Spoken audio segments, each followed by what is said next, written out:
The summer of 1841 in Savannah, Georgia, was particularly oppressive. Heat rose from the cobblestone streets in visible waves, and the humidity clung to every surface like a second skin.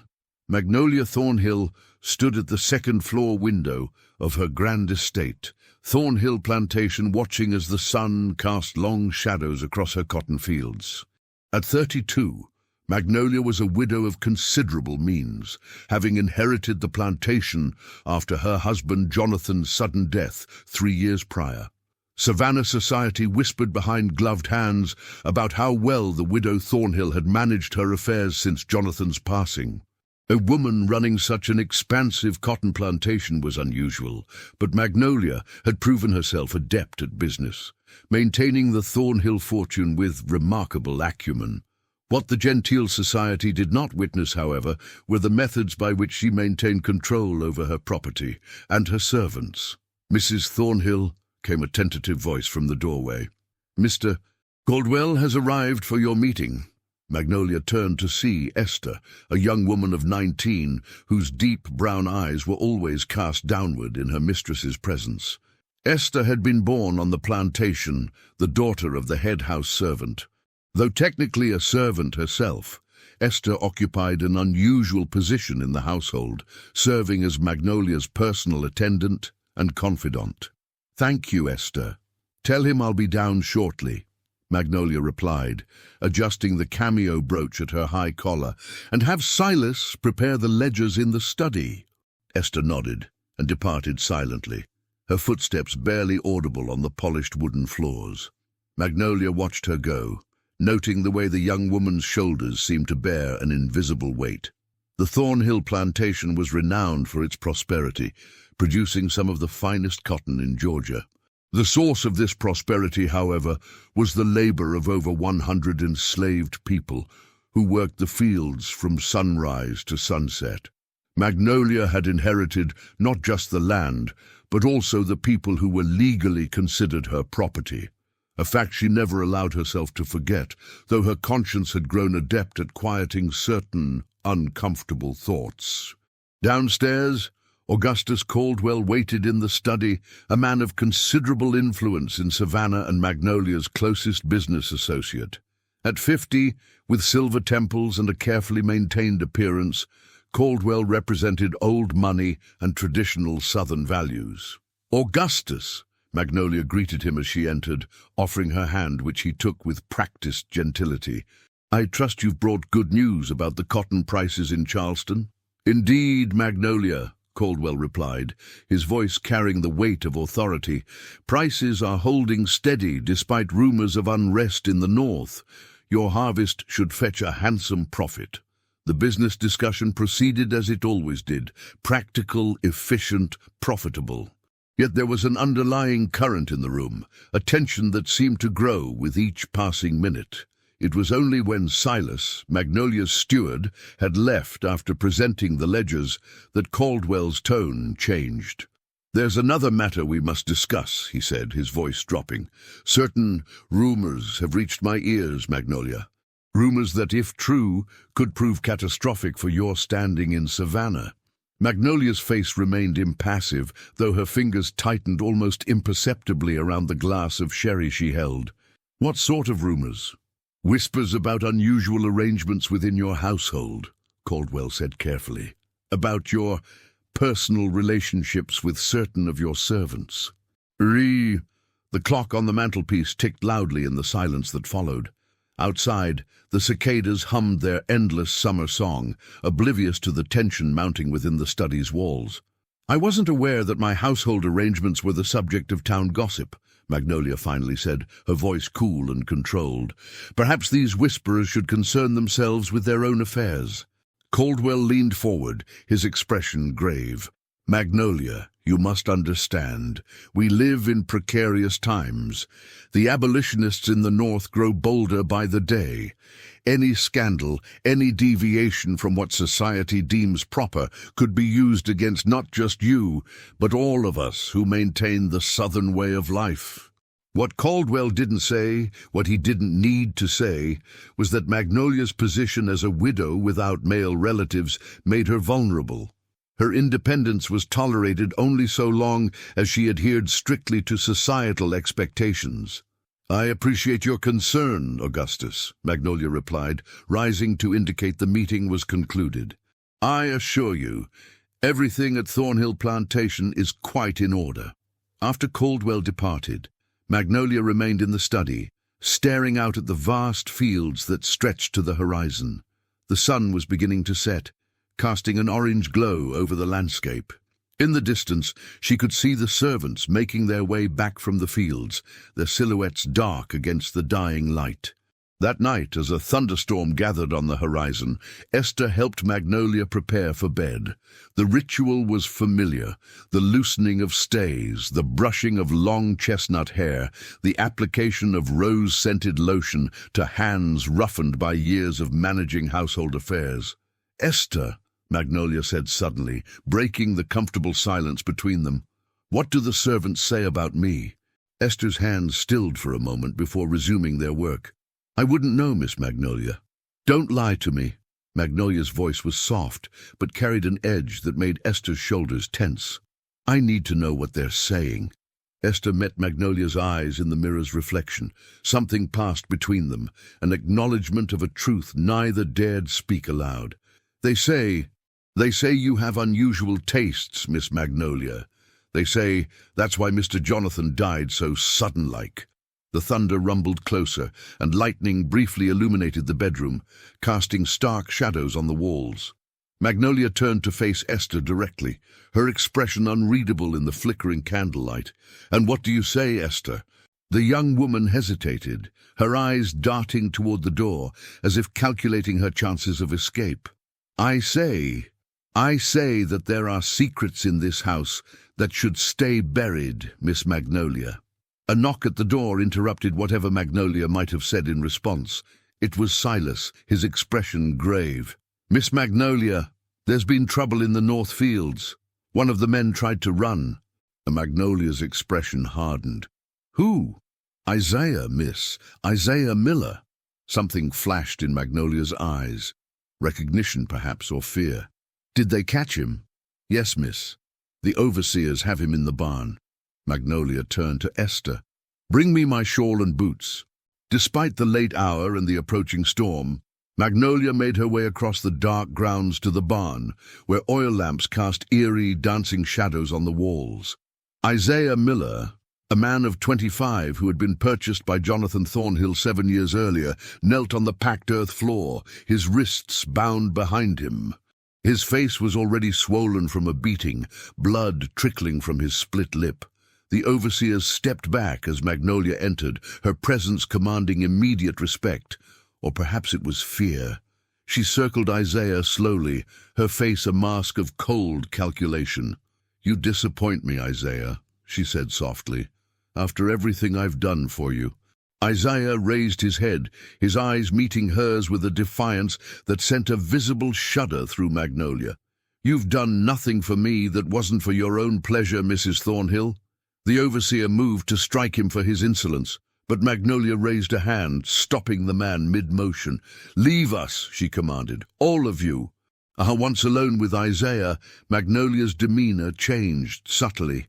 She knelt before him, her expensive dress pooling on the dirty floor. "Why would you try to leave me?" she whispered, reaching out to touch his bruised face with disturbing tenderness. Isaiah flinched away from her touch.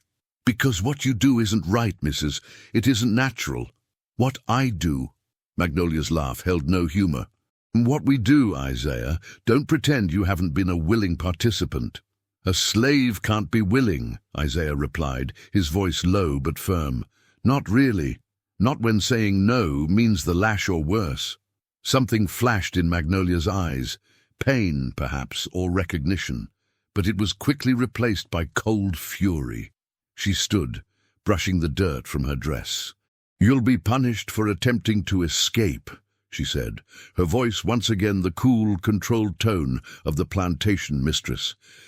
"But not too severely. I wouldn't want to damage what's mine." As she turned to leave, Isaiah called after her. He knew, you know, Master Jonathan. Before he died, he knew about you and me, about you and the others. Magnolia froze, her back to Isaiah, the lantern light casting her shadow long and distorted across the barn floor. "You're lying," she said, but there was a tremor in her voice. "Am I?" Isaiah asked. "Ask yourself why a healthy man in his prime would suddenly take ill and die. Ask yourself who might have reason to want him gone." Magnolia whirled around, her composure cracking. "Enough! One more word, and I'll have your tongue cut out." But Isaiah, having found a crack in her armor, pressed on. "You think you're so different from the rest of them, with your fine ways and your secret kindnesses. But you're worse, Mrs. At least the others admit what they are." Thunder crashed directly overhead, and rain began to pound on the barn roof. Magnolia stood frozen, her breath coming in short gasps. Then, without another word, she turned and fled into the storm, leaving Isaiah bound and bleeding on the barn floor. Back in her bedroom, Magnolia paced like a caged animal, her wet clothes leaving puddles on the polished floor. Esther watched from the corner, her eyes wide with fear. "Is it true what they're saying below stairs?" Magnolia asked suddenly. "That Jonathan didn't die of fever, that he was poisoned?" Esther's silence was answer enough. Magnolia sank onto her bed, her face ashen. "Who do they say did it?" Esther hesitated, then spoke so softly Magnolia had to strain to hear. "They say it was you, miss. They say you couldn't bear him knowing your secret about the servants you take to your bed when he was away." Magnolia's laugh was brittle, bordering on hysterical. "And what if I did? What if I couldn't bear the thought of him exposing me, of losing everything I've built?" Esther moved closer, her voice urgent. "Miss Magnolia, you shouldn't say such things, not even to me." "Why not? You already know too much, don't you, Esther? You've always known." Magnolia's eyes narrowed. "The question is, what are you going to do with that knowledge?" Outside, the storm raged with increasing fury, as if nature itself was responding to the tension within the house. Lightning illuminated the bedroom in stark flashes, revealing the fear on Esther's face and the dangerous calculation in Magnolia's eyes. "Nothing, miss," Esther whispered. "I'll do nothing with it."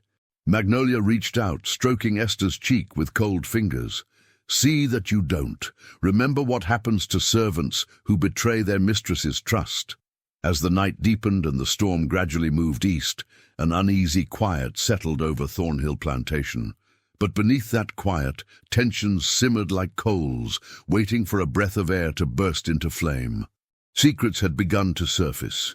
Secrets with the power to destroy not just Magnolia Thornhill, but the fragile web of power and control that defined the plantation system itself.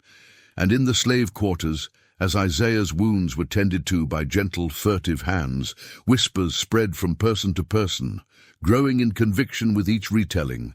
Change was coming to Thornhill Plantation. Whether through fire or flight, the old order would not stand much longer. The morning after the storm broke clear and bright, the air scrubbed clean, as if the heavens had attempted to wash away the sins of the previous night. Magnolia rose earlier than usual, dressing herself without waiting for Esther's assistance. The events of the previous night weighed heavily on her mind, making sleep elusive and restless. From her window, she could see the field hands already at work, small figures bent over the cotton plants that stretched to the horizon. Among them would be Isaiah, his punishment for attempted escape being a return to field labor rather than his previous position in the house. Magnolia had decided this would be more prudent than the usual brutal punishment for runaways. She needed to avoid further bruising what she considered her property, but more importantly, she needed to quell the dangerous rumors before they spread beyond Thornhill's boundaries. A soft knock interrupted her thoughts. "Enter!" she called, expecting Esther. Instead, it was Silas, the house steward, his weathered face grave. "Miss Magnolia, Reverend Blackwood has arrived. He says it's a matter of some urgency." Magnolia's stomach tightened. Reverend Ephraim Blackwood was not just the minister of Savannah's most prominent church, he was also Jonathan's cousin and one of the executors of his will. His visits were rare and never without purpose. "Show him to the morning room," Magnolia instructed, quickly checking her appearance in the mirror. "Tell him I'll be down directly." Reverend Blackwood stood as Magnolia entered the morning room, his tall figure austere in black broadcloth, his clerical collar stark white against his sun-darkened skin. At 45, he remained unwed, devoted entirely to his calling, or so the official story went. Savannah had its share of secrets, and Ephraim Blackwood carried his own. "Magnolia," he greeted her, his voice deep and resonant from years of sermonizing. "You look well, despite the rumors of disturbances on your property last night." Magnolia forced a smile, gesturing for him to be seated as she took her own chair. "News travels quickly, as always. It was nothing serious, merely a servant who forgot his place. The matter has been resolved." Blackwood's eyes, a penetrating grey, studied her face. "Indeed, the proper ordering of our society depends upon each person knowing and maintaining their place within it. It is God's design, after all." "I doubt you've come at this early hour to discuss theology, Ephraim," Magnolia said, pouring tea with a steady hand that belied her inner turmoil. "What brings you to Thornhill?" The Reverend accepted the cup she offered, his movements deliberate. "I've received a letter," he said finally, "a disturbing letter that makes certain allegations about the management of this plantation." Magnolia's cup froze halfway to her lips. "Allegations about unusual relationships between the mistress of this house and certain of her servants," Blackwood continued, his voice lower now. "Relationships that, if true, would constitute not just a moral abomination, but a threat to the very fabric of our society." Magnolia set her cup down carefully, the porcelain making only the slightest sound against the saucer. "And who is the author of these allegations?" "The letter was anonymous," Blackwood replied, "but it contained details that suggest the writer has intimate knowledge of this household." "An anonymous letter," Magnolia repeated, her voice steady with practiced control. "And you, a man of God and justice, would give credence to cowardly, unsigned accusations?" Blackwood leaned forward slightly. "I would not be here if the letter didn't contain certain details that rang true, Magnolia. Details about Jonathan's death that have troubled me for years." The air in the room seemed to grow thinner. Outside, a mockingbird sang in the oak tree, its cheerful notes at odds with the tension building within the morning room's walls. "Jonathan died of fever," Magnolia said flatly. "As the death certificate you yourself signed attests." "Yes," Blackwood agreed, his eyes never leaving her face. "A sudden fever that came on after he returned unexpectedly from Charleston, cutting his business trip short by 3 days. The implication hung in the air between them, unspoken but clear. Had Jonathan returned to find something, or someone, in his bed who shouldn't have been there? "If you have accusations to make, Ephraim, make them plainly," Magnolia said, anger beginning to edge out fear in her voice. Blackwood set his teacup down and reached into his coat, withdrawing a folded paper. "This is a copy of Jonathan's will, the full will, including the codicil that was added 6 months before his death, a codicil that I believe was never properly executed due to circumstances." He placed the paper on the table between them. Magnolia stared at it but made no move to touch it. "The codicil stipulates," Blackwood continued when Magnolia remained silent, "that in the event Jonathan died under suspicious circumstances, or if evidence emerged of moral turpitude on your part, control of Thornhill would pass not to you, but to a trust administered by myself and Mr. Caldwell, with the eventual intention of manumitting the servants here and establishing a settlement for freed people in Liberia." Magnolia's laugh was sharp and disbelieving. "Jonathan would never have written such a thing. He was as committed to the Southern way of life as any man I've known." "Jonathan's views evolved in his final years," Blackwood said quietly. "He confided in me his growing discomfort with the institution of slavery, particularly after his visit to Philadelphia, where he encountered freed black men living as equals. Magnolia stood abruptly, moving to the window where she could look out over her domain. The fields, the house, the outbuildings, all of it hers by right of marriage and inheritance, or so she had believed. Even if such a codicil exists, she said without turning, you'd need evidence of this alleged moral turpitude to invoke it. An anonymous letter hardly constitutes legal proof. No, Blackwood agreed, rising to his feet. But it does constitute grounds for investigation. I've consulted with Judge Hargrove, and he agrees that the allegations warrant further inquiry. Now Magnolia did turn, her face pale but composed. You went to Hargrove before coming to me, before giving me a chance to defend myself against these slanders? I thought it best to have legal counsel before proceeding, Blackwood replied. This is not a matter I take lightly, Magnolia. If the allegations prove false, no one will be happier than I to put them to rest. The conversation was interrupted by another knock at the door. Without waiting for permission, Esther entered, her expression troubled. Forgive the interruption, Miss Magnolia, but there's a situation that requires your immediate attention. Sensing a reprieve, however temporary, Magnolia seized the opportunity. You must excuse me, Reverend. It seems the duties of running this plantation cannot wait, even for accusations of moral depravity. Blackwood inclined his head. Of course. But we are not finished with this discussion, Magnolia.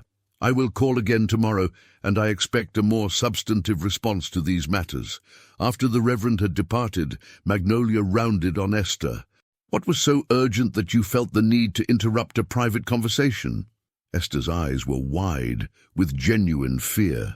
It's Isaiah, miss. He's collapsed in the fields. The overseer thinks he may be dying. The cotton field shimmered under the midday sun, the workers moving like shadows between the rows of plants, their bent backs and rhythmic movements a testament to the grueling nature of their labor.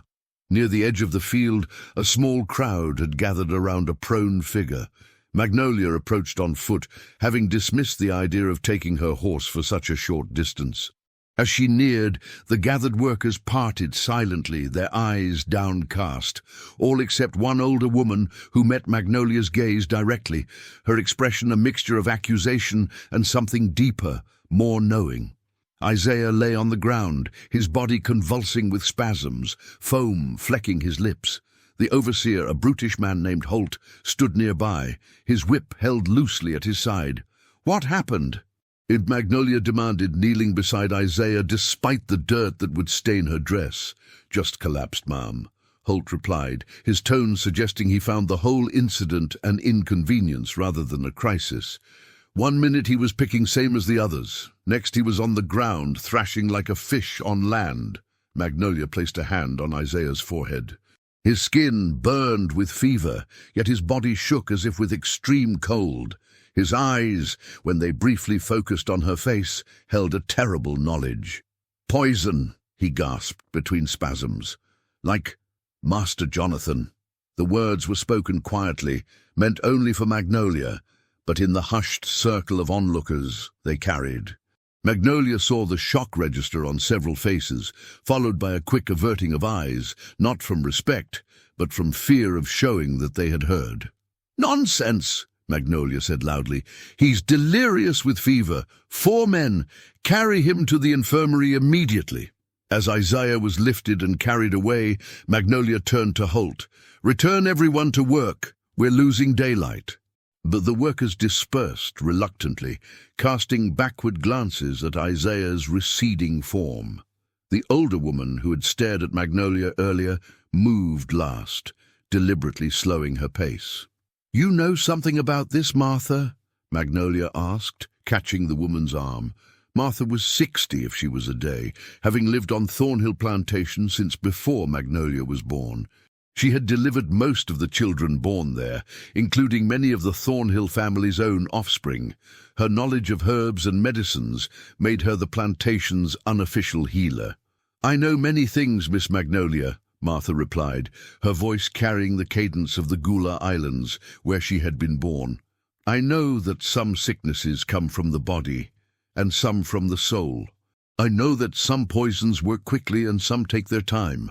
Speak plainly, Magnolia demanded, though her voice lacked its usual authority. Martha's eyes, clouded with cataracts but still sharp with intelligence, held Magnolia's gaze.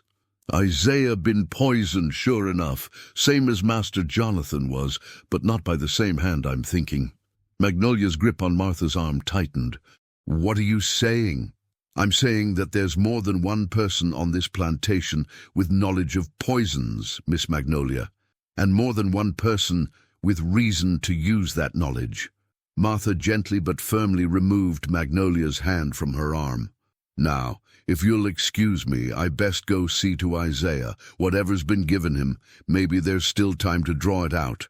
As Martha walked away, Magnolia stood frozen, the implications of the old woman's words washing over her like ice water.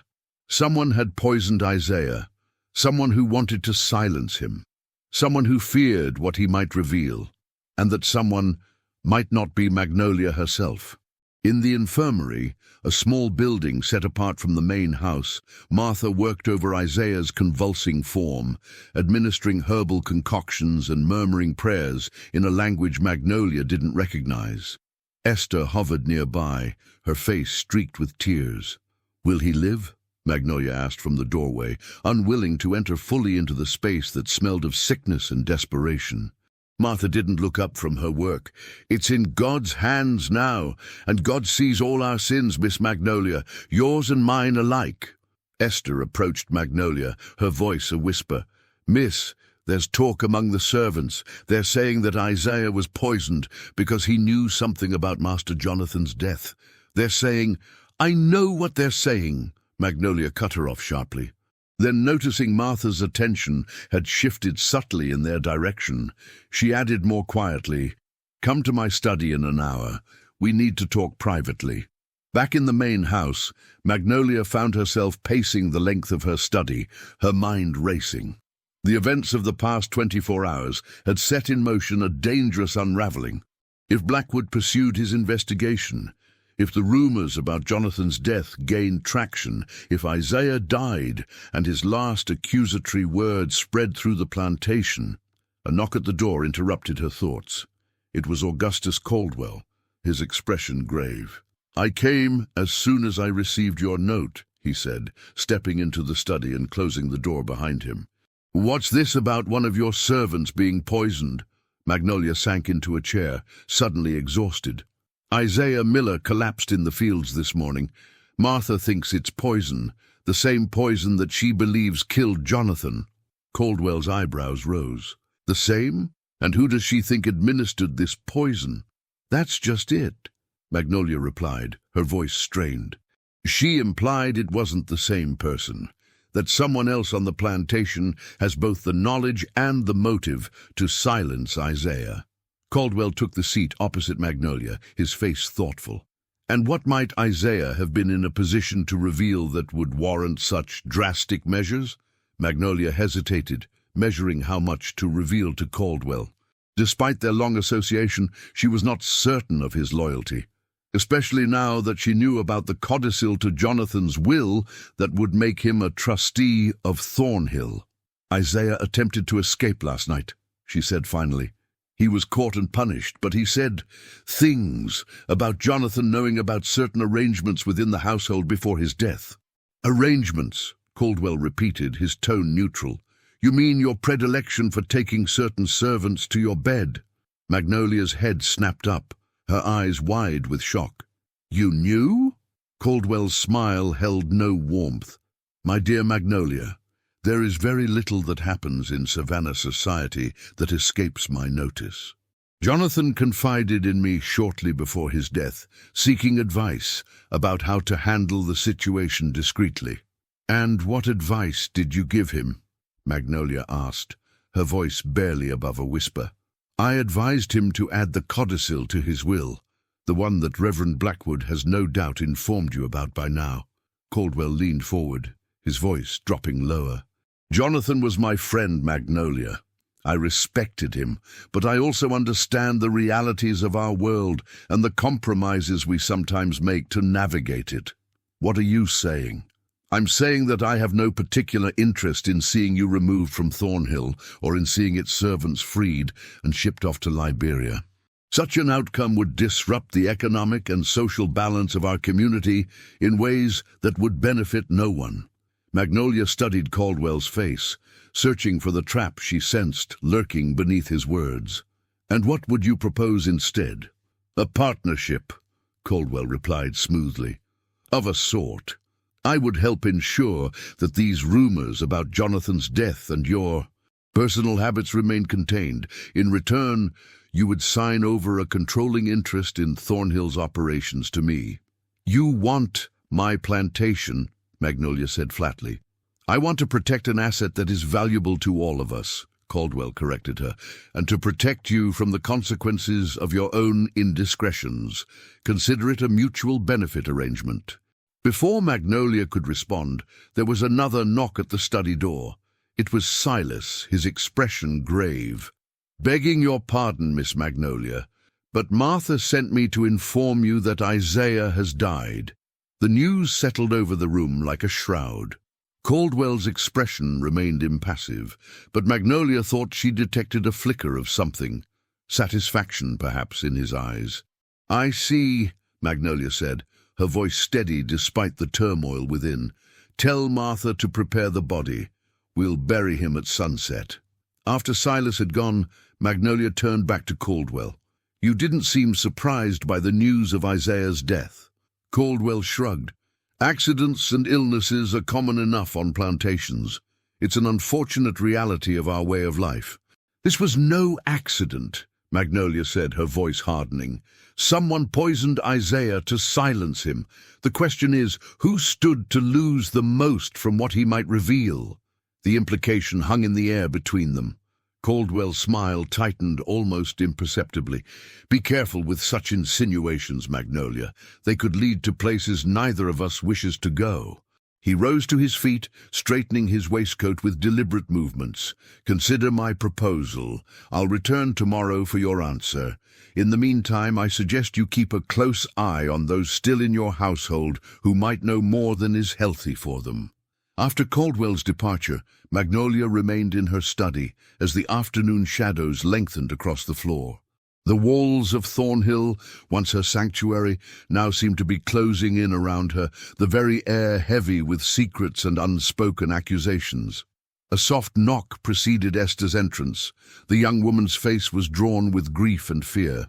"You wanted to see me, Miss Magnolia?" Magnolia gestured for Esther to close the door. "What do you know about Isaiah's death, Esther? And don't lie to me. Lives may depend on your honesty." Esther's hands twisted in her apron. "Martha says it was foxglove poison, miss. Same as what killed Master Jonathan. But she says it wasn't prepared the same way. The person who gave it to Isaiah knew enough to use the plant, but not how to refine it properly to hide the taste." "And who on this plantation would have access to foxglove and knowledge of its properties as a poison?" Magnolia asked, though she suspected she already knew the answer. "Besides Martha herself?" Esther hesitated. "There's only one other, miss. Silas. His grandmother was a root doctor over on the Parker plantation. He learned some of her ways before she passed. Silas, the house steward, who had access to every room, every meal, every conversation, who had been the one to inform Magnolia that Isaiah had attempted escape, who had brought the news of Isaiah's death just as Caldwell was proposing his partnership. "Esther," Magnolia said slowly, "I need you to tell me the truth. Did I kill Jonathan?" Esther's eyes widened at the directness of the question. "Miss Magnolia, I don't—" "The truth, Esther, I need to know." Tears welled in Esther's eyes. "No, miss. You didn't kill Master Jonathan, but someone wanted you to believe you did. The night he died, your evening tea was drugged. I saw Silas add something to it. You were in one of your deep sleeps when Master Jonathan returned unexpectedly. And when he died in the night, it was convenient for certain parties to let you believe you might have been responsible." "Certain parties," Magnolia repeated, "such as Augustus Caldwell." Esther nodded reluctantly. "Mr. Caldwell and Silas have had private conversations many times over the years. The servants notice such things, even when the masters think we don't. The pieces were falling into place in Magnolia's mind, a conspiracy not of her making, but one in which she had been cast as both victim and villain. Jonathan's death, the rumors of her affairs with servants, the convenient emergence of the codicil to his will, all of it orchestrated to transfer control of Thornhill Plantation to Augustus Caldwell, with Reverend Blackwood as an unwitting accomplice. "And now Isaiah is dead because he knew too much," Magnolia murmured, more to herself than to Esther. "And you know too much as well, don't you, Esther?" Fear flashed across Esther's face. "Miss Magnolia, I would never—" "I know," Magnolia cut her off, reaching out to take the young woman's hands in her own. "But Caldwell doesn't know that, which means you're in danger, as am I." As the sun began to set over Thornhill Plantation, casting long shadows across the manicured lawns and the cotton fields beyond, Magnolia Thornhill faced the most difficult decision of her life. The empire she had believed was hers had been built on a foundation of lies and manipulation. The power she thought she wielded had been an illusion, a convenient fiction allowed by men who had been planning her downfall from the beginning.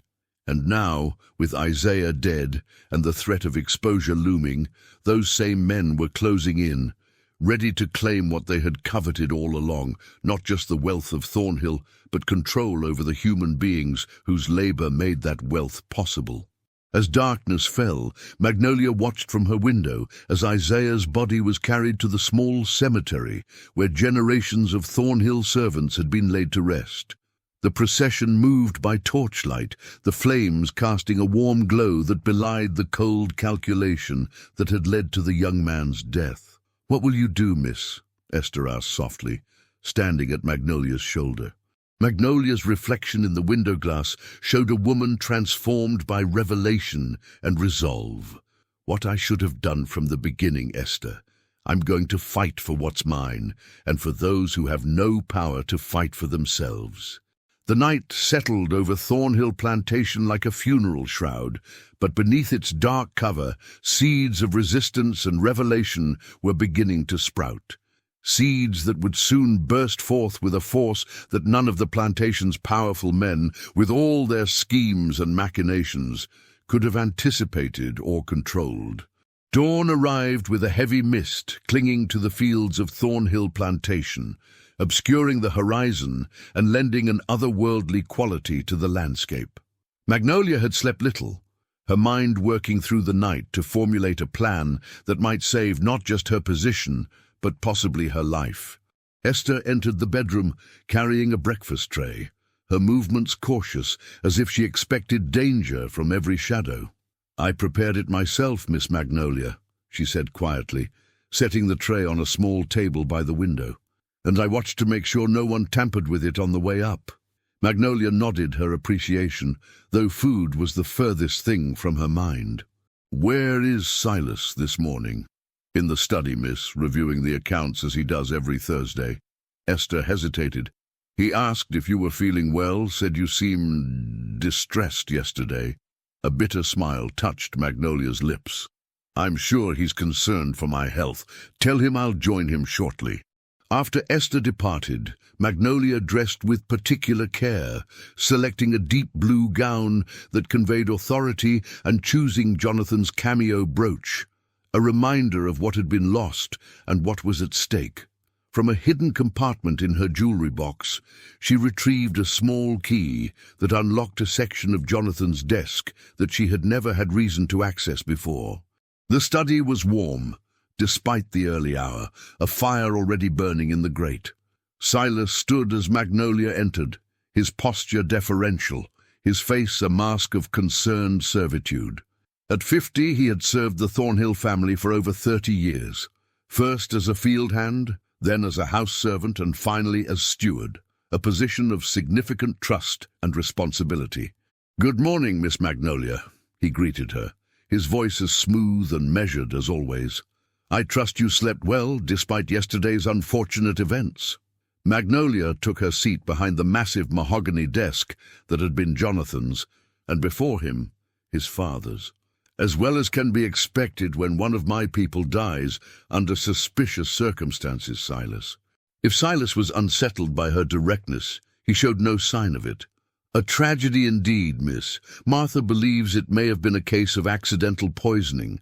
Perhaps Isaiah consumed something from the woods during his escape attempt." "How interesting," Magnolia replied, opening a ledger before her with deliberate calm. "Particularly since Isaiah never made it to the woods. He was caught within the boundaries of Thornhill." A momentary flicker of unease crossed Silas's face before his expression settled back into its customary impassivity. "Perhaps he found something during his work in the gardens last week." "Perhaps." Magnolia turned a page in the ledger, appearing absorbed in its contents. "Silas, did you know that Jonathan kept a private journal?" The question, seemingly unrelated to their previous exchange, had the desired effect. Silas's posture stiffened almost imperceptibly. "I was not aware, miss." Yes. He was quite diligent about recording his thoughts and observations." Magnolia withdrew the small key from her pocket and unlocked the bottom right drawer of the desk. "I discovered it recently. Quite illuminating reading." She removed a leather-bound volume from the drawer and placed it on the desk between them. The journal was real enough. Jonathan had indeed kept detailed records of plantation operations and his personal reflections. What Silas couldn't know was whether the journal contained any mentions of his own involvement in Jonathan's death or his dealings with Augustus Caldwell. "I found his entries from the weeks before his death particularly interesting," Magnolia continued, watching Silas's face carefully. "His suspicions about certain arrangements on the plantation. Not my arrangements, as some have suggested, but others." Silas's hands, clasped before him, tightened their grip on each other. Master Jonathan was a very observant man. "Yes, he was," Magnolia agreed.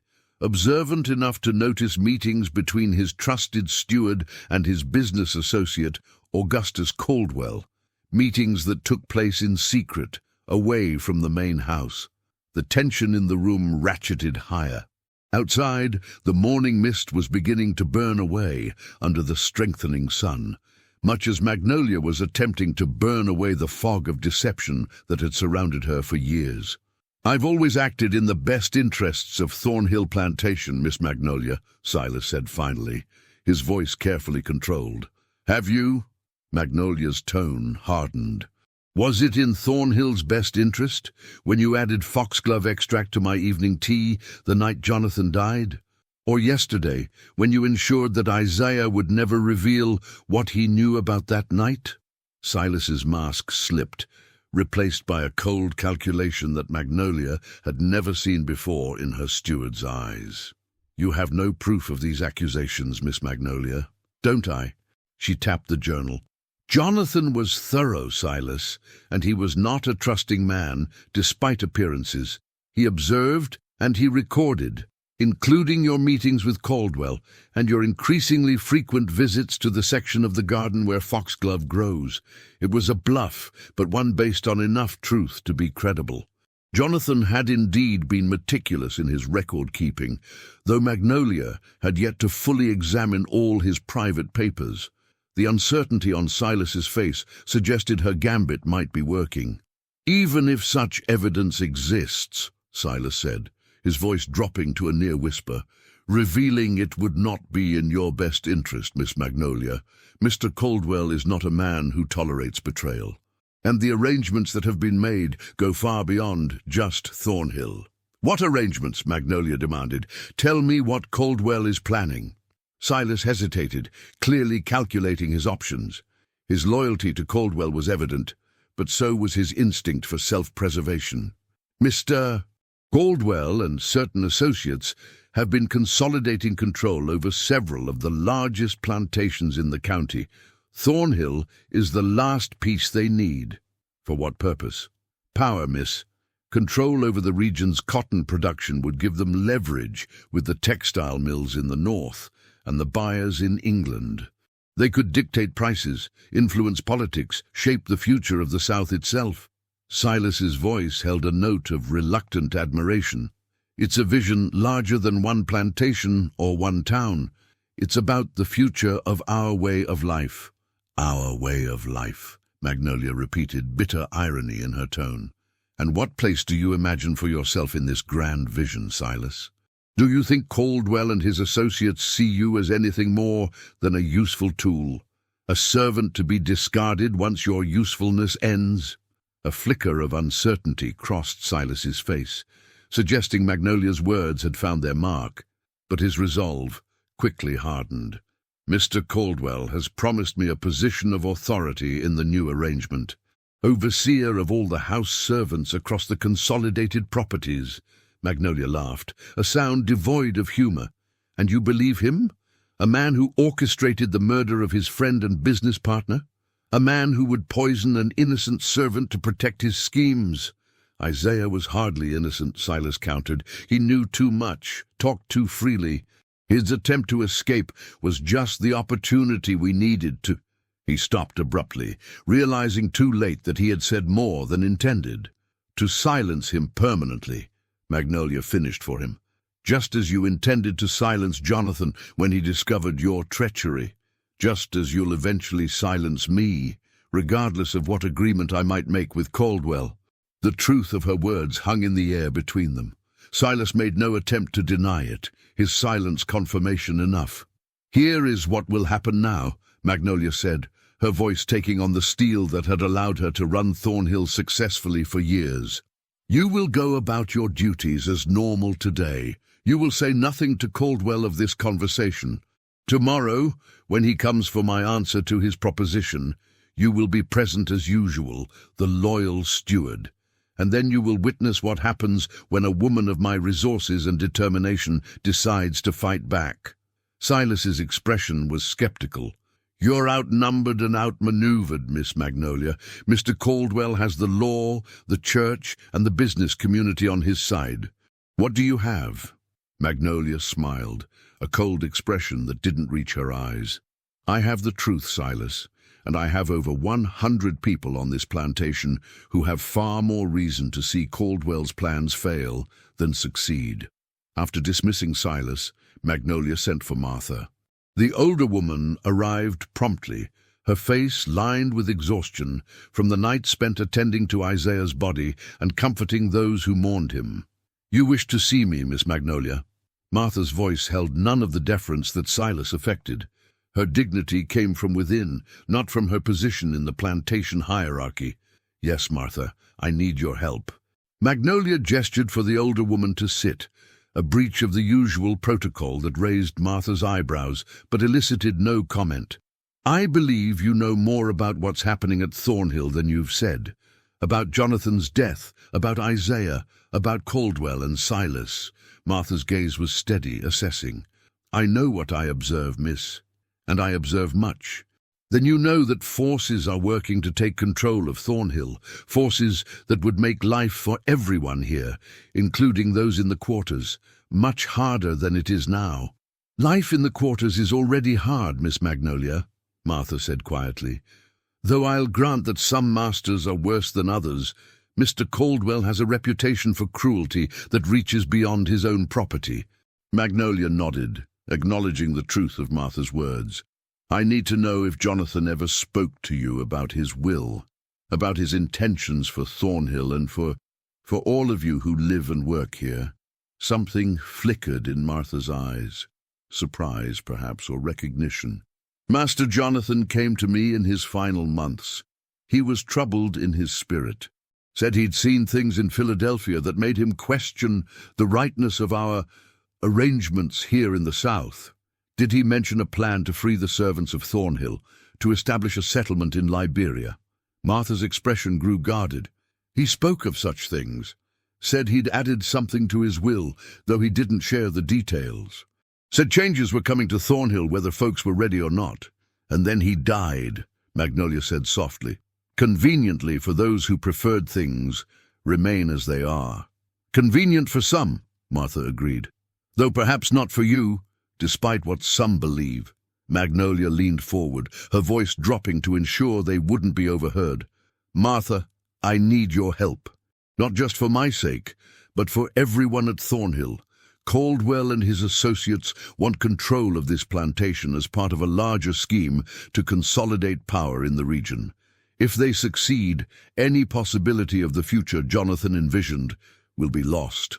"And what future do you envision, Miss Magnolia?" Martha asked, her gaze penetrating. "You've been mistress here for 3 years. In that time, what have you done to ease the burden of those who work your fields and serve in your house?" The question struck Magnolia like a physical blow. She had prided herself on being a fair mistress, on ensuring that the servants of Thornhill were well fed and adequately housed, on prohibiting the worst excesses that occurred on some neighboring plantations.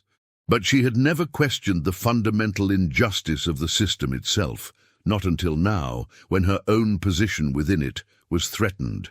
"I've done too little," she admitted finally. "But I can do more. I will do more if I retain control of Thornhill. And the first step is to expose Caldwell's scheme and bring to light the truth about Jonathan's death." Martha studied Magnolia's face, searching for sincerity or deception. Whatever she saw there seemed to satisfy her. "What do you need from me, miss?" "2 things. First, I need to know exactly how Jonathan died. The method, the timing, everything you observed or suspected. Second, I need your help in reaching out to the people in the quarters. There may come a moment very soon when I need everyone at Thornhill to make a choice about where their loyalties lie." As Martha shared what she knew about Jonathan's death, the symptoms, the progression, the telltale signs of foxglove poisoning that she had recognized but kept to herself, Magnolia listened with growing certainty that her husband had been murdered as part of Caldwell's larger scheme. The parallels with Isaiah's death, though the latter had been more crudely executed, were unmistakable. "And the people in the quarters?" Magnolia asked when Martha had finished her grim recounting. "Will they stand with me against Caldwell if it comes to that?" Martha's expression was solemn. "They'll stand for their own freedom, Miss Magnolia. Not for you, not for Caldwell, but for themselves. If you can convince them that supporting you serves that cause, then yes, they'll stand with you." "Then that's what I must do," Magnolia said, a plan forming in her mind. "And I'll need to act quickly before Caldwell realizes what I intend." As Martha departed, Esther slipped into the study, her face tight with fear. "Miss Magnolia, Reverend Blackwood has returned. He says he must speak with you immediately." Magnolia steeled herself for another confrontation. "Show him in, Esther. And then find paper and pen. There are letters I need you to write for me once the Reverend has gone." "Shh!" Ephraim Blackwood entered the study with the air of a man carrying the weight of moral authority. His clerical collar seemed to glow white against his black coat, a visible reminder of his position as a man of God. "Magnolia," he greeted her, his tone grave. "I've come from Isaiah Miller's burial, a most disturbing business." "Indeed," Magnolia agreed, gesturing for him to be seated. A healthy young man, struck down in his prime. One might almost suspect foul play. Blackwood's eyes narrowed slightly at her tone. "Martha seems to believe he was poisoned, the same substance, she suggests, that might have been used on Jonathan." "Nor how interesting that you should mention that," Magnolia said, opening Jonathan's journal to a page she had marked. "I've been reviewing Jonathan's private papers. He had suspicions in the weeks before his death. Not about me, as Caldwell would have you believe, but about Caldwell himself, and about certain arrangements he was making with servants here at Thornhill." Blackwood frowned. "What sort of arrangements?" "The sort that would give him control over Thornhill after Jonathan's convenient demise," Magnolia replied.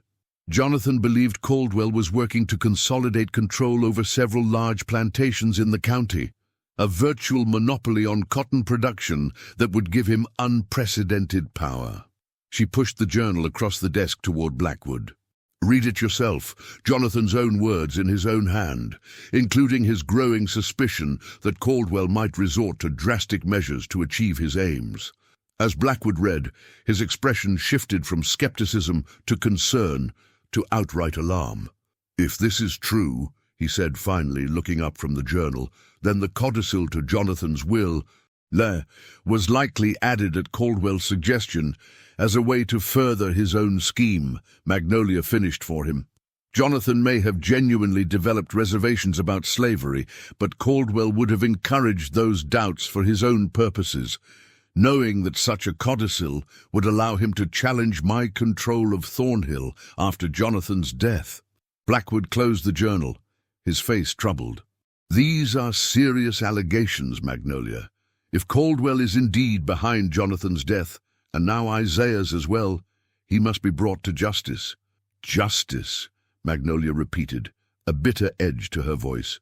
And what justice will there be for the people of Thornhill if Caldwell succeeds in his scheme? What justice for those who will suffer under his control, far from the future Jonathan began to envision for them? The Reverend's eyes met hers, a silent acknowledgement passing between them of larger moral questions that neither had fully confronted until now. What do you propose, Magnolia? Caldwell is a powerful man with many allies. So am I, Magnolia replied, her voice steady with newfound resolve. And I intend to use that power not just to save myself, but to honor what Jonathan wanted for Thornhill in his final days. As the day progressed, Magnolia's plan took shape. Esther wrote letters at her dictation, to the sheriff, to Judge Hargrove, to the editor of the Savannah Mercury, even to the governor himself. Each letter detailed the evidence of Caldwell's conspiracy and the murders committed to advance it. Each was sealed with the Thornhill crest and entrusted to servants Magnolia believed she could rely on, with instructions for delivery that would ensure they reached their destinations simultaneously.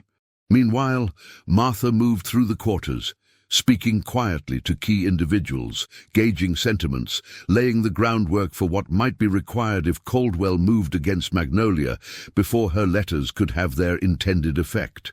By evening, a strange calm had settled over Thornhill Plantation. On the surface, the usual routines continued. Dinner was served in the main house, the field hands returned from their labor, lamps were lit as darkness fell. But underneath this veneer of normalcy, currents of tension and anticipation flowed like underground streams, invisible but powerful. In her bedroom, Magnolia sat at her writing desk, composing one final letter, this one to Jonathan himself, a confession of sorts, an acknowledgement of truths long ignored, and a promise for the future. Whether that promise could be kept would depend on the events of the coming day, when Augustus Caldwell would arrive expecting her surrender, but finding instead a woman prepared to fight for more than just her own position and privilege. As she sealed the letter, Magnolia became aware of Esther standing in the doorway, her expression a mixture of fear and determination. "It's done, Miss Magnolia. All the letters have been sent, and Martha says the people are ready, whatever comes tomorrow." Magnolia nodded, a weight settling in her chest. Not of dread, but of responsibility. "Thank you, Esther. Whatever happens tomorrow, know that I am grateful for your loyalty." Esther hesitated, then spoke with an openness she had rarely shown before. "It's not just loyalty to you, miss. It's for all of us, for what could be if Caldwell is stopped." As Esther turned to go, Magnolia called after her. "Esther, wait. There's something I need to ask you." She paused, struggling to form the question. "The rumors about me, about my relationships with certain servants, are they true?" Esther's eyes met Magnolia's, a moment of perfect honesty between them. "Some are, miss." "Not all, but some." Magnolia nodded slowly, accepting this truth about herself that she had both acknowledged and denied for years. "And Jonathan knew?" "He suspected. But he also understood that in a world where people can be owned, no relationship is truly free of coercion. He blamed the system more than he blamed you, miss." The words settled over Magnolia like a revelation. Jonathan, in his final months, had begun to see the fundamental corruption at the heart of the society they had built, a corruption that tainted even the most intimate human connections. "Tomorrow," Magnolia said softly, "we begin to change that system, whatever the cost." Outside her window, The night sky over Thornhill Plantation was clear and star-filled, the waxing moon casting silver light over fields that had been worked by generations of enslaved hands. In the distance, from the direction of the quarters, came the faint sound of singing, a spiritual whose words spoke of freedom and deliverance, of rivers crossed and chains broken. Magnolia listened, really listened, perhaps for the first time, and in that moment she understood that the struggle ahead was about something far larger than her own survival or even the exposure of Caldwell's crimes. It was about the possibility of a future where Thornhill, and places like it across the South, might become what Jonathan had begun to envision in his final days. Not plantations built on forced labor and human suffering, but communities founded on justice and shared prosperity. Whether such a transformation was possible, whether Magnolia herself could be part of it rather than an obstacle to it, remained to be seen. But as the singing continued into the night, carrying with it centuries of sorrow and an unquenchable hope, she made her choice. Tomorrow would not just be a reckoning with Augustus Caldwell, it would be a reckoning with history itself. The morning of the reckoning dawned with an ominous red sky, the kind that sailors and farmers alike took as a warning. Magnolia, who had slept little, watched the sunrise from her bedroom window, the crimson light casting her reflection in the glass as if bathed in blood. It seemed fitting for a day that might end in violence. She dressed with particular care, selecting a gown of deep emerald silk that had been Jonathan's favorite, arranging her hair in a simple but elegant style, and wearing only a single piece of jewelry, Jonathan's mother's pearl necklace, a symbol of the Thornhill legacy that was at stake. Downstairs, the household was already in motion, servants moving with purpose, if not their usual calm efficiency. Silas directed their activities from the center of the entrance hall, his face a mask of composure that revealed nothing of his role in the conspiracies that had brought them to this moment. "Good morning, Miss Magnolia," he greeted her as she descended the stairs. "Mr. Caldwell is expected at 11. I've instructed the kitchen to prepare refreshments." "Thank you, Silas," Magnolia replied, matching his tone of normalcy. "Please ensure that Reverend Blackwood is shown in immediately when he arrives. I expect him shortly." A flicker of surprise crossed Silas's face. Blackwood's visit had not been part of the planned script for the day, but he recovered quickly. "Of course, miss. Will there be anything else?" "Yes," Magnolia said, pausing at the foot of the stairs. "I'd like Martha to join us in the study when Mr. Caldwell arrives. There are matters concerning the household that will require her expertise." This request, even more unexpected than Blackwood's visit, caused a more visible reaction. "Martha, miss? Surely such business discussions are not appropriate for someone of Martha's station," Magnolia finished for him. "Perhaps not traditionally. But these are not traditional times, Silas. Please see that she is present." Without waiting for his response, Magnolia continued to the morning room, where Esther had prepared a light breakfast. The young woman looked tired but resolute, her movements precise as she poured Magnolia's tea. "The letters?" Magnolia asked quietly. "Delivered as instructed, miss," Esther confirmed. "The riders left before dawn. By now, they've reached their destinations." Magnolia nodded, a small measure of tension easing from her shoulders. "And the arrangements we discussed with Martha?" "In place, miss. The people are ready. They're waiting for your signal." A knock at the front door interrupted their hushed conversation. Moments later, Reverend Blackwood was shown into the morning room, his expression grave. "Magnolia," he greeted her, accepting the cup of coffee Esther offered. "I came as soon as I received your note. Are you certain about this course of action?" "As certain as I can be in uncertain times," Magnolia replied. "Did you bring what I asked for?" Blackwood reached into his coat and withdrew a folded document. "Jonathan's original will, including the codicil. I obtained it from Judge Hargrove's office this morning. The language is exactly as I remembered it." Magnolia took the document, unfolding it carefully on the table before her. The will was written in Jonathan's precise hand, the codicil added in the same script, but with a slightly different ink, suggesting it had been written at a later date. The provisions were much as Blackwood had described. In the event of Jonathan's death under suspicious circumstances, or if evidence of moral turpitude on Magnolia's part came to light, control of Thornhill would pass to a trust administered by Blackwood and Caldwell, with the explicit purpose of eventually freeing the plantation's slaves and establishing a settlement in Liberia. "And you believe Jonathan added this codicil of his own free will?" Magnolia asked, studying the document. Blackwood hesitated. "He certainly expressed such sentiments to me in the months before his death. His experiences in Philadelphia had affected him deeply, but whether Caldwell influenced those sentiments for his own purposes—" He shook his head. "That I cannot say with certainty." "What I can say with certainty," Magnolia responded, "is that Caldwell never intended to honor these provisions. His goal was control of Thornhill as part of a larger consolidation of plantations in the county, a monopoly that would have given him unprecedented power." She refolded the will and handed it back to Blackwood. "Keep this safe. We may need it before the day is out." As 11 o'clock approached, Magnolia positioned herself in Jonathan's study, seated behind the massive desk that had been the center of Thornhill's power for generations. On the desk lay Jonathan's journal, open to entries that detailed his growing suspicions about Caldwell's ambitions and the methods he might employ to achieve them. Martha had arrived as requested, her dignified presence adding an unexpected dimension to the room's atmosphere. She stood near the window, her back straight, her eyes watchful.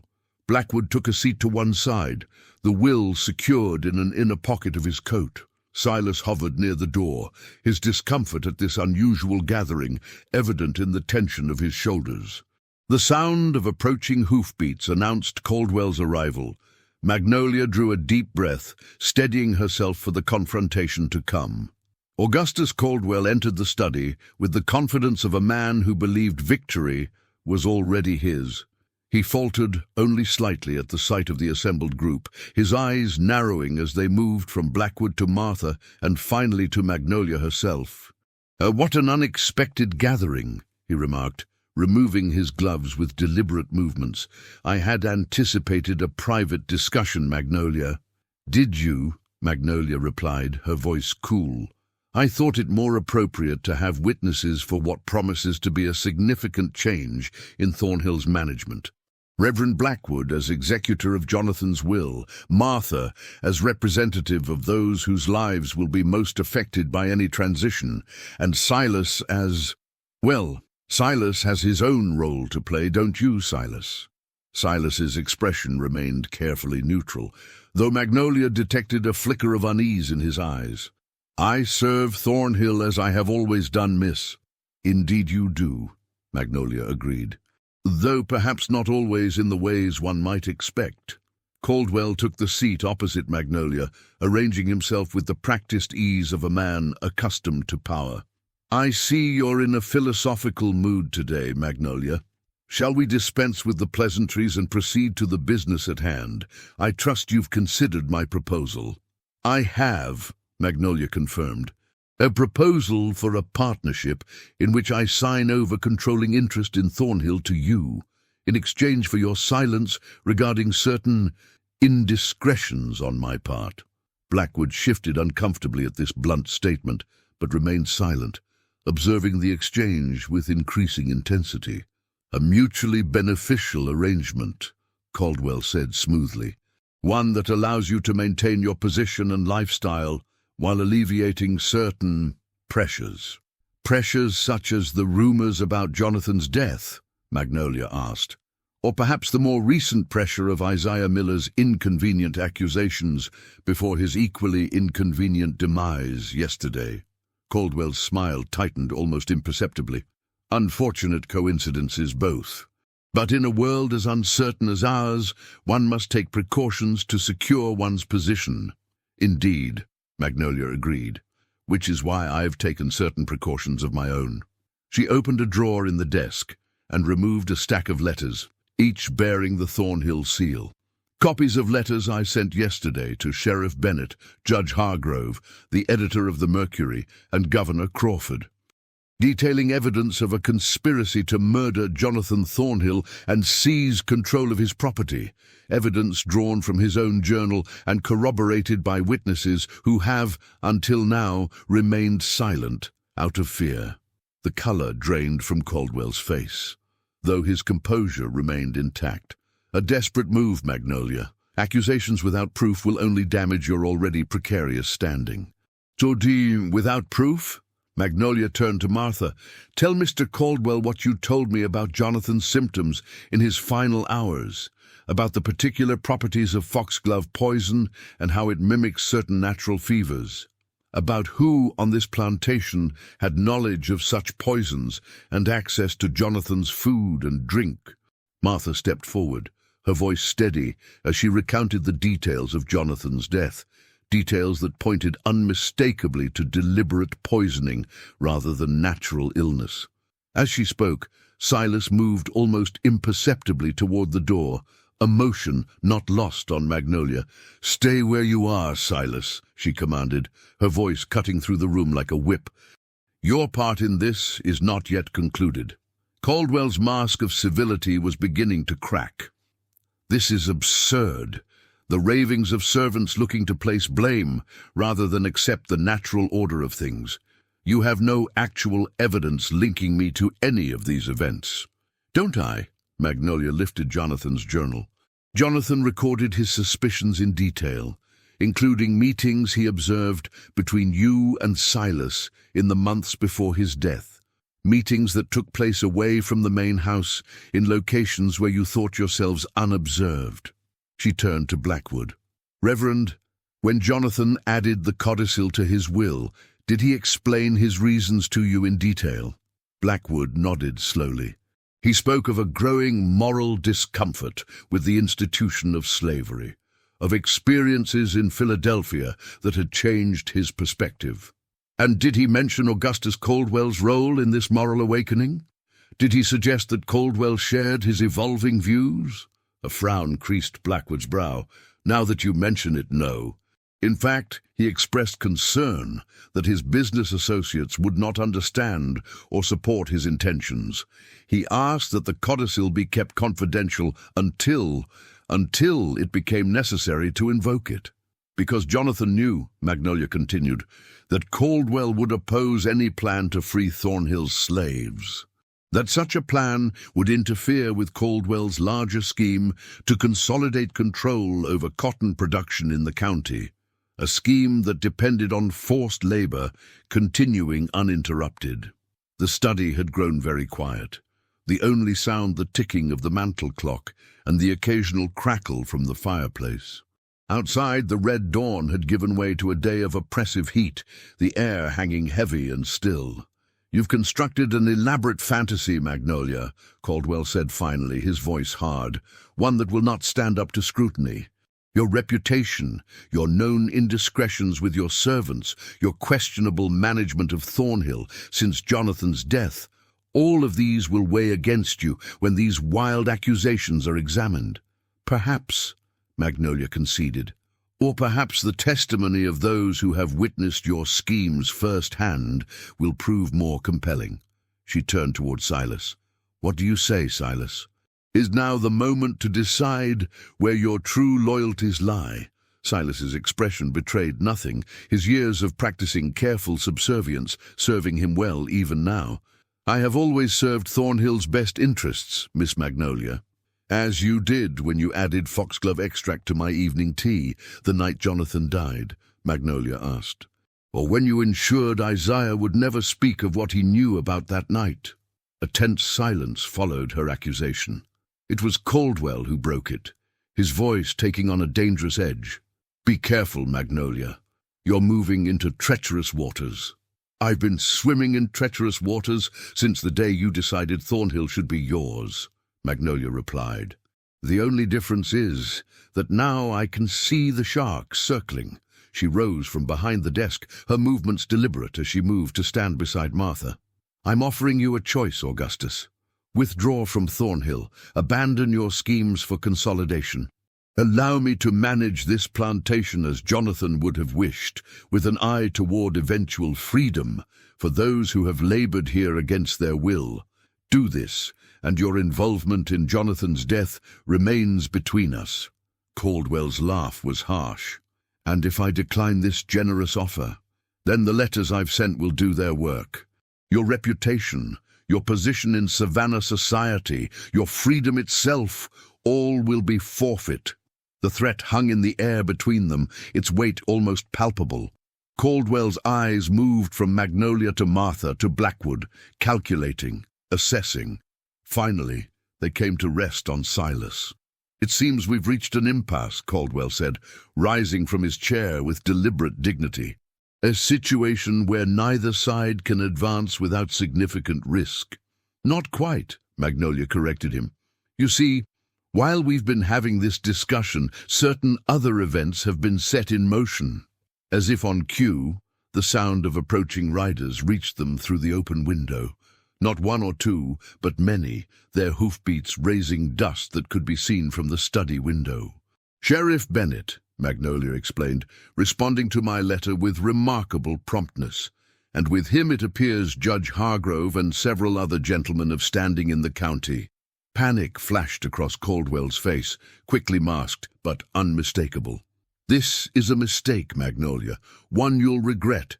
"My only regret," she replied evenly, "is that it took Jonathan's death and my own brush with destruction to open my eyes to truths that should have been apparent all along."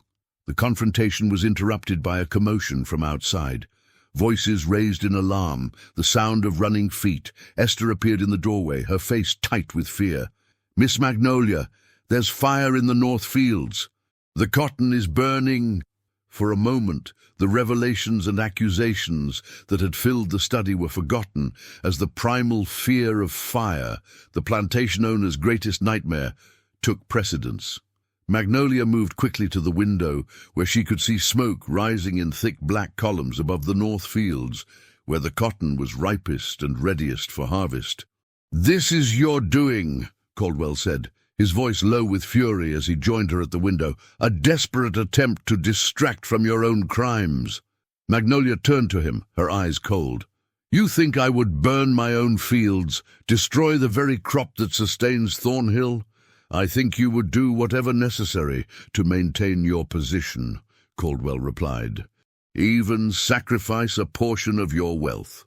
Before Magnolia could respond, Silas spoke from his position near the door. "The fire wasn't set by Miss Magnolia." All eyes turned to him, the steward's usual mask of servility falling away to reveal a calculating intelligence. "It was my doing, on Mr. Caldwell's instructions." The confession hung in the air for a breathless moment. Caldwell's face contorted with rage and disbelief. "You fool! How dare you suggest it was the contingency plan?" Silas continued, his voice gaining strength as he committed himself to his new course. "If negotiations failed today, if Miss Magnolia proved difficult, a fire to create chaos, to destroy records, to provide opportunity for more permanent solutions to the Thornhill problem."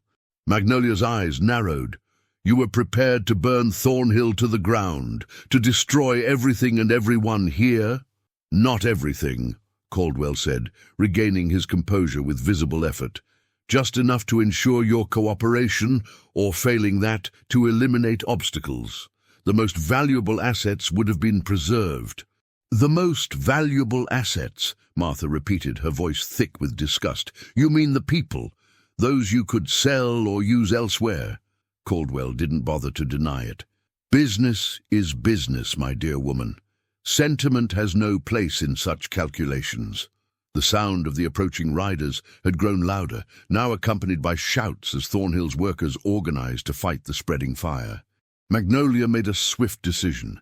"Reverend Blackwood, please go and greet Sheriff Bennett, explain the situation, and ask him to secure Mr. Caldwell until we can sort through these accusations properly." She turned to Esther, who still hovered in the doorway. "Esther, find the overseer. Tell him to gather every available hand to fight the fire. The North Field may be lost, but we must prevent it from spreading to the buildings or the other fields." As Blackwood hurried from the room, Caldwell moved with surprising speed, pulling a small pistol from within his coat. "I think not," he said, his voice deadly calm. "This has gone far enough." The pistol was aimed at Magnolia's heart, the implied threat extending to everyone in the room.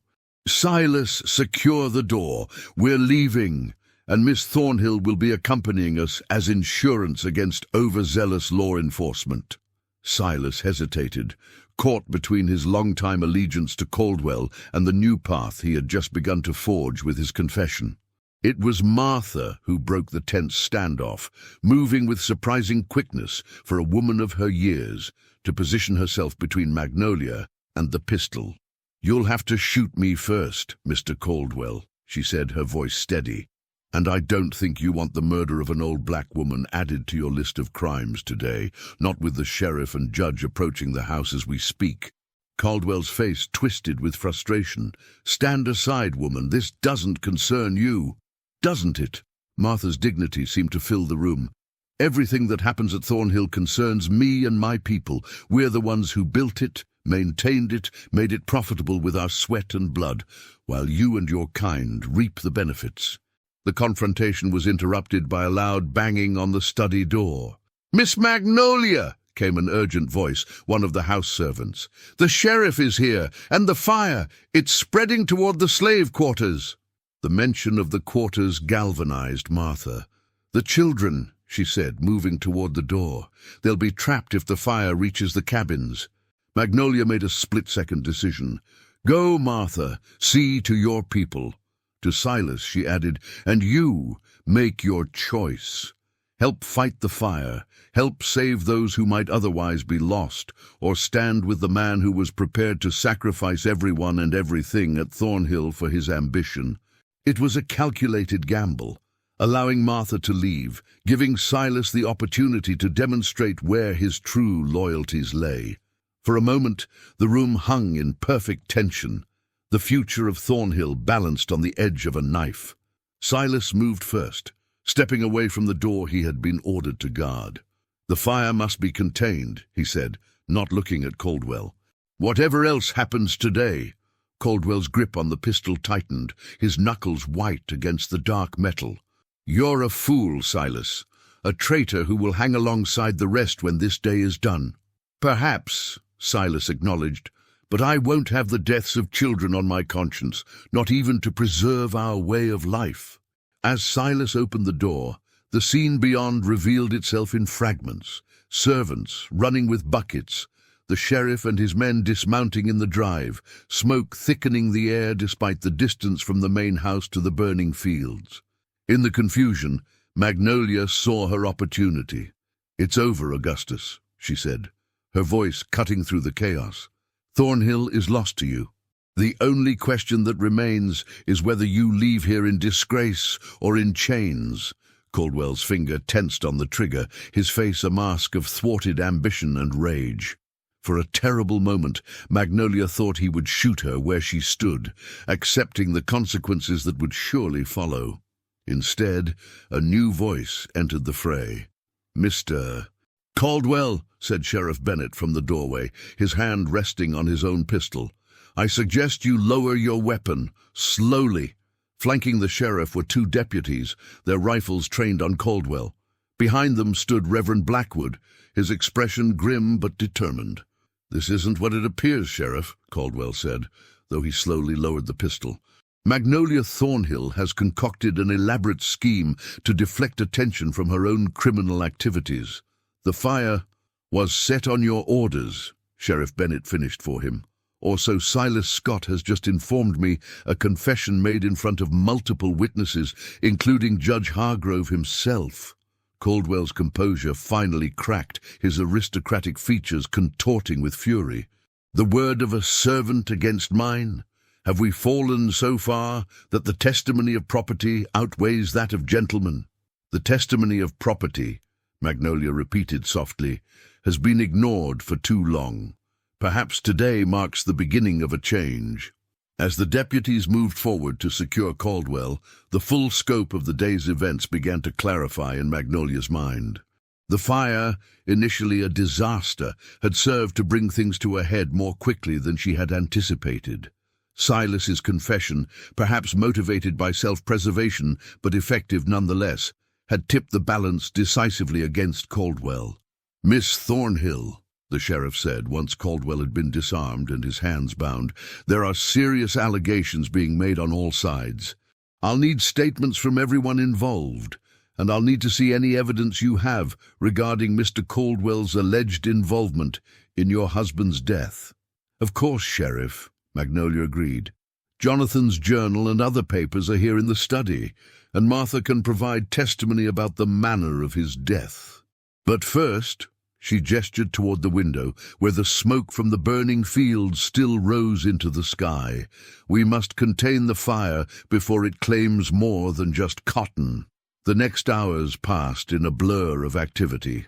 Every able body at Thornhill was pressed into service, fighting the fire, masters and servants side by side in the face of a threat that made no distinction between social classes. Trenches were dug, water was hauled from the creek, blankets were soaked and used to beat back flames that threatened to jump the fire breaks. By late afternoon, the fire had been contained, though the north field was a total loss. Acres of prime cotton reduced to smouldering ash. The quarters had been spared, thanks in large part to the efforts of Martha and others who had organized a bucket brigade that worked tirelessly to wet down the cabin's wooden walls and thatched roofs. In the aftermath, as twilight settled over Thornhill, Magnolia found herself on the broad porch of the main house, surveying the damage from a distance. The air still smelled of smoke, and exhausted workers were making their way back from the fields, their faces and clothing blackened with soot. "What happens now?" asked Esther, who had appeared silently at Magnolia's side. It was a simple question with complex implications. Caldwell had been taken to town, charged with attempted murder at minimum, with more serious charges likely to follow as the investigation into Jonathan's death proceeded. Silas remained at Thornhill, his status uncertain, both accomplice and key witness to Caldwell's crimes, and Magnolia herself stood at a crossroads. The day's events had stripped away pretenses, forcing her to confront truths about Thornhill, about the society in which she lived, and about her own complicity in a system built on human suffering. "Now," Magnolia said slowly, "we begin the work of becoming what Jonathan envisioned in his final days." Esther's eyes widened. I mean that Thornhill will change. Not overnight. Change rarely comes so swiftly or completely, but it will change." Magnolia turned to look directly at the young woman beside her. "Beginning with you, Esther, you're free. As of this moment." Tears welled in Esther's eyes. "Miss Magnolia, Don't thank me," Magnolia said gently. "Freedom should never have been mine to give or withhold. It was always yours by right." As the news spread through Thornhill that evening, carried by whispers from the main house to the quarters, from the kitchen to the fields, a cautious hope began to take root alongside the inevitable skepticism. Generations of broken promises had taught the enslaved people of Thornhill to be wary of sudden changes in fortune. Martha came to the main house as night fell, her face bearing the exhaustion of the day, but her eyes clear and direct as she faced Magnolia in the study where so much had been revealed. "Words are easy, Miss Magnolia," she said without preamble. "Actions are what matter now." "I know," Magnolia acknowledged. "And I know that I can't undo the past, my own actions, my family's role in building this system, the harm done to you and your people over generations. But I can help shape what Thornhill becomes from this day forward." Martha nodded slowly. "Jonathan's codicil, the settlement in Liberia, is that still your intention?" It was a crucial question, cutting to the heart of the matter. The codicil had been genuine, a reflection of Jonathan's evolving moral understanding, even if Caldwell had tried to use it for his own purposes. But was voluntary emigration to Africa, a place neither Magnolia nor most of Thornhill's enslaved people had ever seen, truly the path forward? "I think," Magnolia said carefully, "that such decisions should be made by those most affected by them. Some may wish to go to Liberia, others may prefer to remain here on land they've worked for generations, if a way can be found to secure their legal rights to it. A hint of approval showed in Martha's expression. So you're proposing choice, something we've never had before. Yes, Magnolia confirmed, choice, freedom, and a share in the prosperity your labor has created. The conversation was interrupted by Reverend Blackwood's return from town. His clerical collar wilted from the day's heat and exertion. Caldwell is secure in the jail, he reported. Judge Hargrove has denied bail, given the seriousness of the charges and the risk of flight. And Silas? Magnolia asked. What will happen to him? His testimony against Caldwell will likely spare him the worst consequences, Blackwood replied, particularly if you speak on his behalf, acknowledging his role in revealing the truth and helping to contain the fire. Magnolia nodded thoughtfully. Justice was a complex matter, rarely black and white. Silas had been both victim and perpetrator, as had she herself in many ways. There's something else, Blackwood continued, his expression grave. News of today's events is spreading rapidly through Savannah and beyond. The fire, Caldwell's arrest, the allegations about Jonathan's death, it's causing considerable consternation among the planter class. I imagine it would, Magnolia said dryly. A challenge to one of their own is a challenge to all in their minds. More than that, Blackwood corrected her, your stated intention to free your slaves, to possibly even grant them land, this strikes at the very foundation of our society. It will not be received quietly or without resistance. Martha's voice cut through the growing tension. It never is. Freedom never comes without a fight. As night fully claimed Thornhill Plantation, the three of them, mistress, minister, and former slave, sat in Jonathan's study, planning the way forward. The path would not be easy or straight. There would be legal battles, social ostracism, possibly even physical threats. The society they inhabited was not built to accommodate the changes they envisioned. But in the warm lamplight of the study, surrounded by Jonathan's books and papers, the intellectual journey that had led him to question what he had once accepted without thought, Magnolia found a clarity of purpose that had eluded her throughout her life. The secrets of Thornhill, Jonathan's death, her own moral compromises, the daily brutalities of the plantation system, had been brought into the light. And in that light, painful though it was, lay the possibility of transformation. Dawn was breaking when Magnolia finally stepped onto the porch, exhausted but resolute. The eastern sky was painted in shades of gold and rose, a sharp contrast to the previous day's ominous red sunrise. In the distance, the burned field lay black against the landscape, a scar that would take years to heal completely. But around that scar, Thornhill continued, changed, wounded, but with the potential to become something new. In the quarters, lamps were already being lit as people prepared for the day ahead. From the kitchen came the sounds of breakfast preparations, life asserting itself in the most fundamental ways. Esther joined Magnolia on the porch, her stance different somehow, straighter, more confident, the bearing of a woman rather than a servant. Martha says to tell you that there's a meeting in the quarters tonight. The people want to hear directly from you about what happens next. Magnolia nodded, accepting both the invitation and the implicit challenge it contained. Tell her I'll be there. This is just the beginning, Esther. The real work lies ahead. Yes, miss. Esther caught herself, then smiled slightly.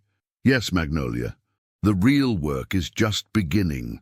As the sun continued its ascent, casting long shadows across Thornhill Plantation, Magnolia Thornhill stood at the threshold of a new day, a day purchased with fire and revelation, with secrets brought to light and old orders beginning to crumble. The widow of the cotton fields faced a future as uncertain as it was full of possibility, a future in which the only certainty was change itself. In the slave quarters, where generations had lived and died in bondage, a cautious hope was taking root, not naive or uncomplicated, but tenacious nonetheless. The secret that burned Savannah in 1841 was not just the revelation of Augustus Caldwell's crimes or Jonathan Thornhill's evolving conscience. It was the more profound recognition that freedom, once glimpsed, could never again be fully denied, that the human spirit, like fire itself, could be contained for a time but never permanently extinguished. And as Magnolia descended the steps of the main house, preparing to walk the grounds of Thornhill not as mistress but as steward of a transition long overdue, she carried with her Jonathan's final written words, not the legal codicil, but the personal reflection he had recorded in his journal just days before his death. I have come to believe that our way of life rests upon a foundation of sand. The tide of history is turning, and those who attempt to hold back that tide will find themselves swept away by its force. The question is not whether change will come to Thornhill and places like it, but what role we will choose to play in that change, whether we will be its reluctant victims or its conscious architects. I choose the latter path, though I walk it with trembling steps and the knowledge that I have already delayed too long in taking the first stride forward. Those words, written by a man whose moral journey had been cut short but not erased, now guided the woman who had once been merely his wife and successor, but who had become, through fire and revelation, the unlikely catalyst for Thornhill's transformation. The secret that burned Savannah would continue to burn, consuming the old order and clearing ground for something new to grow from the ashes of what once had seemed immutable. It was 1841 in Georgia, and nothing would ever be quite the same again.